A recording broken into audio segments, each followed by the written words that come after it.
प्यारे विद्यार्थियों नमस्कार।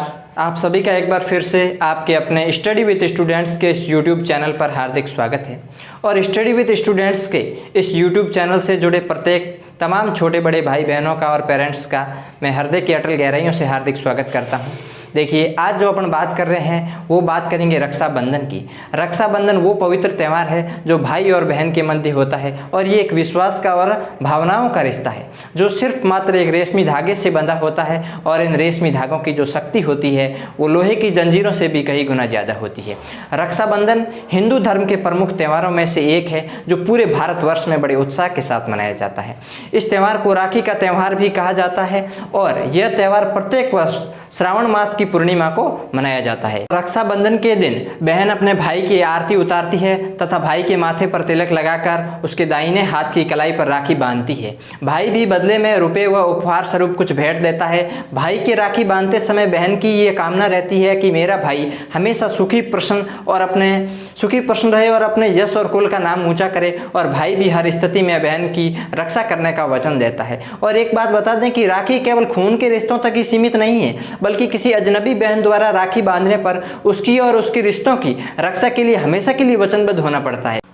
रक्षाबंधन के इस त्यौहार पर जब मैंने रक्षाबंधन के ऐतिहासिक महत्वों को जानने के लिए इंटरनेट के माध्यम से कुछ इतिहास के पन्नों को खंगालने का प्रयास किया तो मुझे काफ़ी जानकारियां हाथ लगी है और उन्हीं जानकारियों को मैं आपके साथ भी साझा करना चाहता हूं ताकि आप भी जान सकें कि रक्षाबंधन के इस ऐतिहासिक महत्व क्या थे। जिस रक्षाबंधन को अपन आज धूमधाम से मनाते हैं उनका इतिहास में क्या महत्व है। आपको इतिहास में बहुत सारी कहानियाँ रक्षाबंधन से जुड़ी हुई मिलेगी। इसी प्रकार सिकंदर नाम का एक यूनानी शासक था जिसमें सिकंदर और पोरू की जो कहानी है, पोरू को पुरुष भी कहा गया है। जो सिकंदर नाम यूनानी शासक था वो इतिहास में बहुत कुशल और यशस्वी सेनापतियों में से एक माना जाता है और वो विस्तारवादी सोच का था और वो चाहता था कि संपूर्ण भूमि पर मेरा कब्जा हो और वो विश्व विजय बनना चाहता था। विश्व विजय बनना चाहता था अर्थात अपने साम्राज्य का अधिक से अधिक विस्तार कर पूरे विश्व को जीतना चाहता था और उस पर खुद राजा बनना चाहता था। तो देखिए, ये पहले राजाओं की भी सोच नहीं होती थी। आज के समय में भी कुछ ऐसे नेता लोग भी होते हैं वो इस प्रकार की सोच रखते हैं। जैसा कि आपने देखा होगा, चीन के राष्ट्रपति है शी जिनपिंग। तो देखिए, कुछ समय पहले चीन की सेना द्वारा भारतीय सेना पर हमला किया जाता है लद्दाख के गलवान घाटी में। तो वो इसी वजह से होता है, चीन चाहता है कि विस्तारवादी सोच है उनकी, वो चाहता है कि भारत के कुछ हिस्से ऐसे हैं उन पर कब्जा कर लिया जाए और अपने देश का क्षेत्रफल बढ़ा लिया जाए। लेकिन ऐसा नहीं हो सकता क्योंकि भारत के जो सैनिक है वो बहुत मजबूत है और उनके इरादे अटल है। तो उनकी ऐसी नापाक जो हरकतें हैं वो कभी सफल नहीं हो सकती है और जब तक भारतीय सैनिक है तब तक वो भारत का एक छोटा सा इंच भी नहीं ले सकते हैं। ठीक है, तो इसी प्रकार आज जो सेना में सैनिक है और सीमाओं पर भारत की रक्षा कर रहे हैं और सैनिकों की हर एक करतूत पर नजर रखे हुए हैं, वो सिर्फ हमारे लिए हैं और हमारी सुरक्षा के लिए हैं, अपने परिवार से दूर हैं। वो सर्दी और गर्मी नहीं देखते, दिन और रात भी नहीं देखते, हर समय सीमा पर तैनात रहते हैं और दुश्मनों की हर एक हरकत पर ध्यान रखते हैं ताकि हम सुरक्षित रह सकें। तो आज हम भी उन्हें रक्षाबंधन के इस पर्व पर हार्दिक शुभकामनाएं देना चाहते हैं। बात कर रहे थे सिकंदर की, जो कि एक यूनानी शासक हुआ करते थे और विस्तारवादी सोच के थे। और सिकंदर की जो पत्नी थी उन्होंने अपने पति के जो हिंदू शत्रु थे पोरू थे, वो एक राजा थे और पोरू चाहते थे कि इनका विस्तार नहीं हो, इनके विस्तार में क्या हो, बाधा आए, और वो उनके एकदम शत्रु बन गए थे पोरू सिकंदर के। तो सिकंदर की जो पत्नी होती है वो पोरू को मुंह बोला भाई बना देती है और युद्ध के समय सिकंदर के न मारने का वचन लेती है। इसी तरह कुछ समय बाद युद्ध होता है सिकंदर और पोरू के मध्य और युद्ध के दौरान हाथ में बंधी हुई राखी जब पोरू देखते हैं तो राखी और बहन के दिए हुए वचन का सम्मान करते हैं तो सिकंदर को जीवन दान दे दिया जाता है। सिकंदर की जान नहीं ली जाती है क्योंकि उन्होंने सिकंदर की पत्नी को वचन दिया था पोरू ने कि मैं युद्ध में सिकंदर की जान नहीं लूंगा।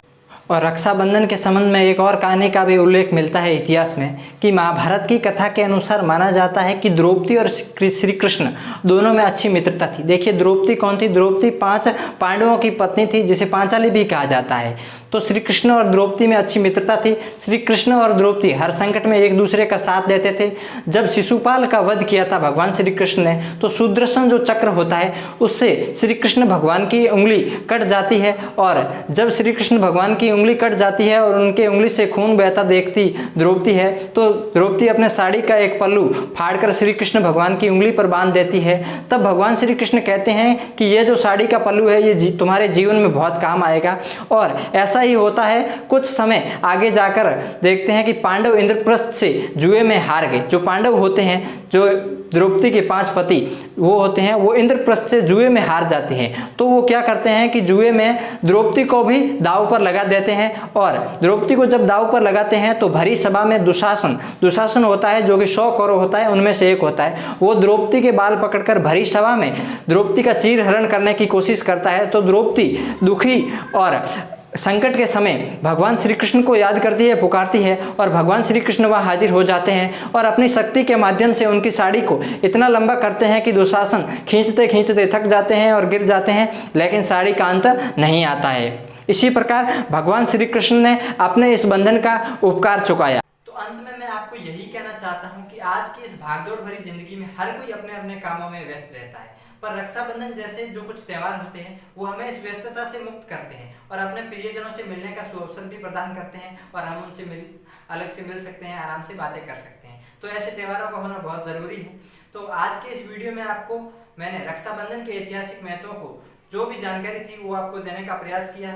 यदि कुछ छोटी मोटी गलती हुई है तो आप मुझे क्षमा करें। देखिए, मनुष्य का सबसे बड़ा गुण होता है क्षमा करना, तो आप भी अपने अंदर इस गुण को जरूर रखें। तो वीडियो अच्छा लगे तो आप इसे लाइक करें, कमेंट करें और शेयर भी करें। आज के लिए इतना ही, धन्यवाद।